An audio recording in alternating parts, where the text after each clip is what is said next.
예, 안녕하세요. 조기현 변호사입니다.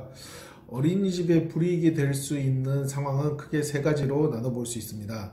첫 번째로는 지금 현재 어린이집을 가해자로 삼고 있는 피해자가 존재하여 그 피해자 주도 하에 형사 절차가 진행되고 있고, 또 이 형사 절차가 종결되면은 혹은 형사 절차에서 어느 정도 사실관계가 파악이 되면은 민사 손해배상과 행정적인 불이익이 가해질 수 있는 상황입니다. 대표적으로 어린이집에 다니던 원아가 아동학대를 당했다 하여 이를 문제 삼는 경우가 바로 이와 같은 경우라고 할 수 있습니다.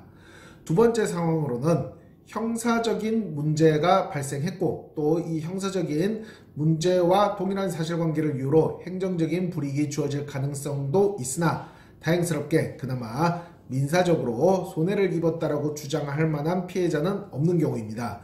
예를 들어서 어린이집 원장이나 대표자가 어린이집 리모델링 공사 등을 하는 업자 등과 결탁하여 보조금을 부정수급한 뒤 어린이집 경비 등으로 유용하는 경우를 말하는 것으로서 분명히 이는 형사문제, 보조금, 부정수급 및 유용 등으로 인한 형사문제가 발생하고 동일한 사실관계로 인하여 행정적인 불이익, 원에 대한 운영정지라든지 원장 자격정지 등 행정적인 불이익도 주어질 수 있는 상황이긴 하나, 아까 봤던 상황과는 달리 피해자라고 주장할 만한 사람은 없는 경우입니다. 세 번째로는 형사적인 문제 혹은 민사 손해배상은 문제될 여지가 없으나 행정적인 불이익만 주어질 가능성이 있는 경우입니다.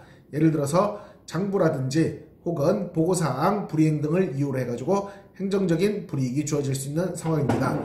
이 경우가 그나마 가장 가벼운 상황이라고 할 수 있겠죠.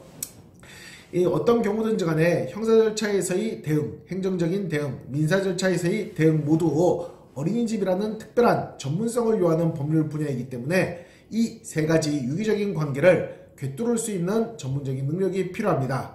이를 모두 살필 수 없는 상황에서 일반적인 법률 문제만을 상정하고 행정적인 대응 혹은 형사적인 대응만을 하다가는 하나의 문제는 해결했다 하더라도 다른 문제가 해결되지 못해서 오히려 더 복잡한 수렁으로 빠지는 경우가 있을 수 있습니다. 이런 점들을 고려하여 어린이집 관련 법률 문제는 그 전문성을 갖춘 변호사에게 맡겨야 할 것으로 생각됩니다.